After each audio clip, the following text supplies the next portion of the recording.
BNP chairperson Begum Khaleda Zia কয়েকদিনের মধ্যেই দেশে ফিরছেন, লন্ডনে চিকিৎসা শেষে।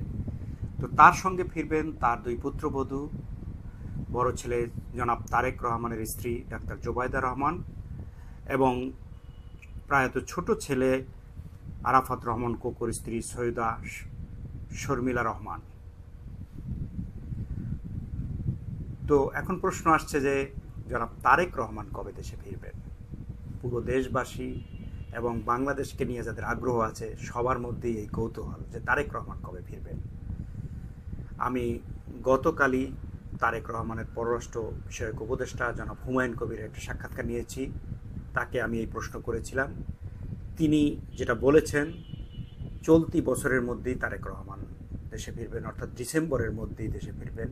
এবং উনি আরও বলেছেন যে সরকার যদি নির্বাচনের সুস্পষ্ট রোডম্যাপ ঘোষণা করে, সেই রোডম্যাপ ঘোষণা পরপরই তারেক রহমান দেশে ফিরবেন এবং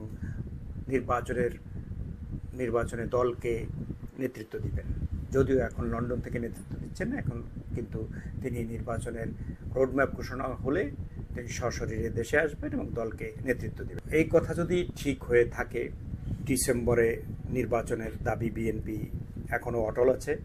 তো ডিসেম্বরে যদি নির্বাচন নাও হয়, সরকার থেকে বলা হচ্ছে, প্রধান উপদেষ্টা বলেছেন ডিসেম্বর থেকে জুনের মধ্যে নির্বাচন হবে। তো সেক্ষেত্রে মার্চ মাসে রোজা থাকবে, এপ্রিল মে মাসেও ঝড় প্রবণতা থাকে, কালবৈশাখী ঝড় হয়, জুন জুলাই একরকম বর্ষাকাল। তো সে সময় নির্বাচন করা কঠিন। তো সেক্ষেত্রে যদি ডিসেম্বরে নির্বাচন নাও হয়, সেক্ষেত্রে জানুয়ারি অথবা ফেব্রুয়ারিতে, বিশেষ করে ফেব্রুয়ারি মাসে নির্বাচন হতে পারে, এরকম একটা প্রস্তুতি বা এরকম একটা গুঞ্জন শোনা যাচ্ছে। তো ফেব্রুয়ারি মাসে যদি নির্বাচন হয়, তো তার 3 মাস আগে নির্বাচনের শিডিউল ঘোষণা হবে, আর নির্বাচনের রোড ম্যাপ নিশ্চয়ই সেক্ষেত্রে আরও আগে ঘোষণা করা হবে। তার মানে কি আমরা ধরে নিতে পারি, অনেকেই মনে করছেন যে অক্টোবর নভেম্বর মাসের দিকে বিএনপি ভারপ্রাপ্ত চেয়ারম্যান, যিনি দলের ভবিষ্যৎ নেতা, বর্তমান নেতাও বলা যেতে পারে, তিনি অক্টোবর নভেম্বর কিংবা ডিসেম্বর এই 3 মাসের মধ্যে জনাব তারেক রহমানের বাংলাদেশে, তার নিজ দেশে, তার মাতৃভূমিতে ফিরে আসার কথা। সে 17-18 বছর ধরে তিনি প্রবাসে সেই সুদূর লন্ডনে বসবাস করছেন এবং সেখান থেকেই তার দলকে নেতৃত্ব দিয়েছেন। এবং তার সবচেয়ে বড় ক্রেডিট, তার মা বয়সের ভারে ভারাক্রান্ত, দীর্ঘদিন জেলে ছিলেন এবং অসুস্থ ছিলেন। তো এই অবস্থায় দলকে সংগঠিত রেখেছেন তারেক রহমান। এবং বিএনপি গত 17-18 বছর 17 বছর ক্ষমতার বাইরে ছিল। এই 17 বছরের মধ্যে 10-12 বছর দেশের সবচেয়ে পপুলার দল বা জনপ্রিয় দল হিসাবে তারা ছিল, এটাই মনে করা হয় ক্ষমতায় থাকার কথা ছিল। কিন্তু ভারতের মদতে ক্ষমতা আঁকড়ে থাকা আওয়ামী লীগকে বিএনপি হটাতে পারেনি। এই ব্যর্থতার যেমন বিএনপিকে বিদ্ধ করা হয়, ব্যর্থতা দায়ে যেমন বিএনপিকে বিদ্ধ করা হয়, তেমনিভাবে এটার জন্য বিএনপিকে ক্রেডিট দিতে হবে, তারেক রহমানকে ক্রেডিট দিতে হবে, বেগম খালেদা জিয়াকে ক্রেডিট দিতে হবে, দলের মহাসচিব মির্জা ফখরুল সহ শীর্ষস্থানীয় নেত্রীরাই ক্রেডিট পাবেন যে এর মধ্যে দল কিন্তু ঐক্যবদ্ধ আছে, দল অটুট আছে। যেখানে আওয়ামী লীগের পক্ষ থেকে, শেখ হাসিনার পক্ষ থেকে দলের নেতাকর্মীদেরকে প্রলোভন দেখানো হয়েছে, আর্থিক প্রলোভন দেওয়া হয়েছে বিভিন্ন সময়, তারপরে ক্ষমতার প্রলোভন দেওয়া হয়েছে, এমপি মন্ত্রী করার প্রলোভন দেওয়া হয়েছে, ব্যবসা বাণিজ্য দেওয়ার প্রলোভন দেওয়া হয়েছে। তাতে যখন কাজ করেনি, তখন পাশাপাশি একইভাবে ভয় ভীতি প্রদর্শন করা হয়েছে, জুলুম করা হয়েছে, নির্যাতন করা হয়েছে।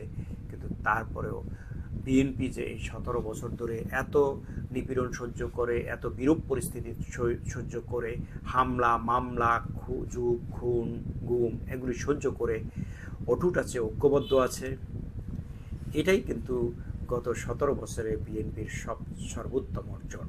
এই অর্জনের জন্য বিএনপির মাঠ পর্যায়ের নেতাকর্মীরাও এটা কৃতিত্ব দাবি করতে পারেন, কৃতিত্ব তারা পেতে পারেন।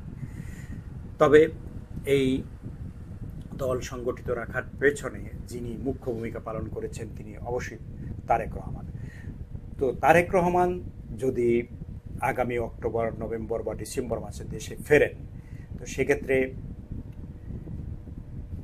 তখন কি পরিস্থিতি তৈরি হবে দেশে, সেটা আমরা কি আগাম অনুমান করতে পারছি? যেখানে দেশের সর্ববৃহৎ দলের নেতা, যার অপেক্ষায় আছে পুরো দেশ, তার নেতাকর্মীরা এবং বিশ্ববাসী যারা বাংলাদেশের ওয়েল উইশার, তারাও দেখতে চাচ্ছেন যে তারেক রহমান দেশে আসলে তখন পরিস্থিতিটা কীরকম হয়। তো আমি মনে করি ব্যক্তিগতভাবে যে বেগম খালেদা জিয়া যে এই মাসেই দেশে ফিরছেন, এই এপ্রিলেই দেশে ফিরছেন, সেই তার সাথে তারেক রহমানের স্ত্রী ডক্টর জুবাইদা রহমান ফিরছেন। এই জুবাইদা রহমানের ফেরাটা হবে একটা ওয়ার্ম আপের মতো। তারেক রহমানের ওনার ফেরার মধ্য দিয়ে তারেক রহমানের ফেরার একটা পরিস্থিতি তৈরি হবে এবং ইতিমধ্যেই বলা হচ্ছে যে বারিধারা ডিওএইচএসে জনাব তারেক রহমানের পরিবারের থাকার জন্য একটি বাড়ি, ডক্টর জুবাইদা রহমান যিনি তারেক রহমানের স্ত্রী, তিনি নিশ্চয়ই সে বাড়ি পরিদর্শন করবেন এবং তার পছন্দ অনুযায়ী সেটাকে সাজিয়ে তোলা হবে এবং তারেক রহমান দেশে ফেরার পরে আশা করা হচ্ছে সেই বাড়িতেই উঠবেন।